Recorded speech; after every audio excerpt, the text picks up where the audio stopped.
Number 5, and it's the one I want to highlight in landing this, is our priorities. We got to stick to the priorities God's given us. And there are many, but I've kind of said this, and I've watched this over time, that people lose their way when they lose their why. And I've even watched leaders in churches and even maybe on our team just lose their way because they've lost their why.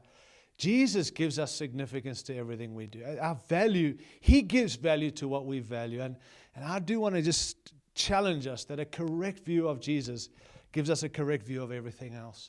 Everything else finds its place when we have this correct view of Jesus. But when that stuff we're pursuing takes the place of Jesus, which is hard to believe, but it can and it does, then we lose our way and our priorities get all messed up. But come back to this understanding again.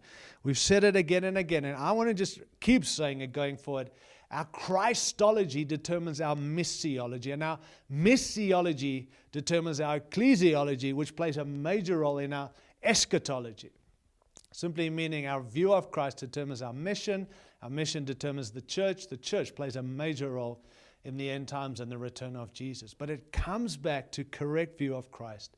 We've got to contend for our revelation of Christ. Not hope we have it, not think we've got it. Contend for this revelation of Jesus. COVID-19 has exposed many things. We've said that. But one of the things that's exposed most is that the foundation of the church has been built on other stuff rather than Jesus. And He's brought us back to this great truth again.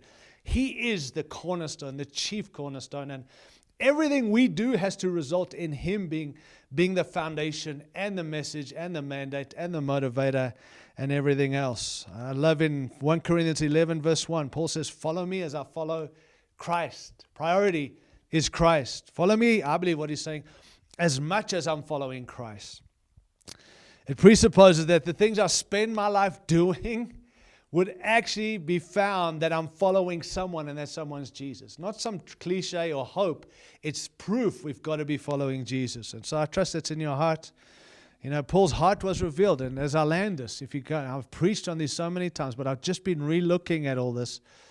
In the book of Philippians, which is a great book of partnership and the joy and all those things. But Paul actually highlights what Jesus is to him. And in chapter 1, he says, Christ is the purpose of my life. If we're talking priority, then what's your purpose?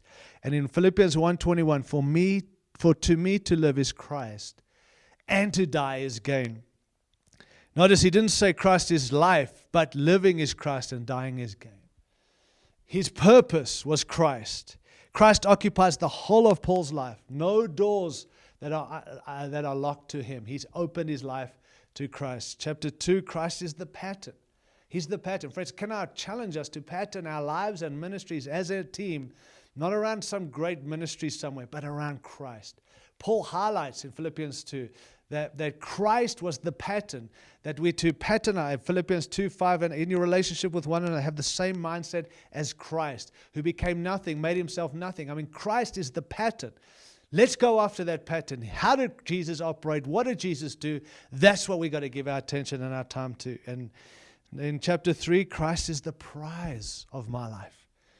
What's your prize? Big church, breakthrough, more nations, more cities, more. Those things matter, but the prize of our lives, priority, they will come, those things, if we stick to what we're being called to, giving our attention to Jesus. Philippians 3:13 and 14. I do not consider myself yet to have taken hold of it, but one thing I do, one thing.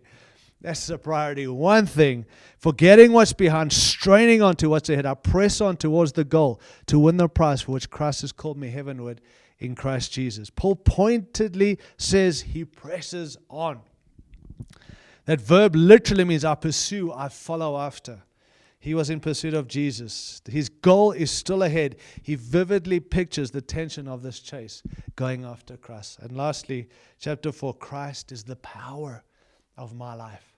Philippians 4:12 and 13. I know what it is to be in need. Gee, some of us have experienced some of that. And I know what it's like to have, he says.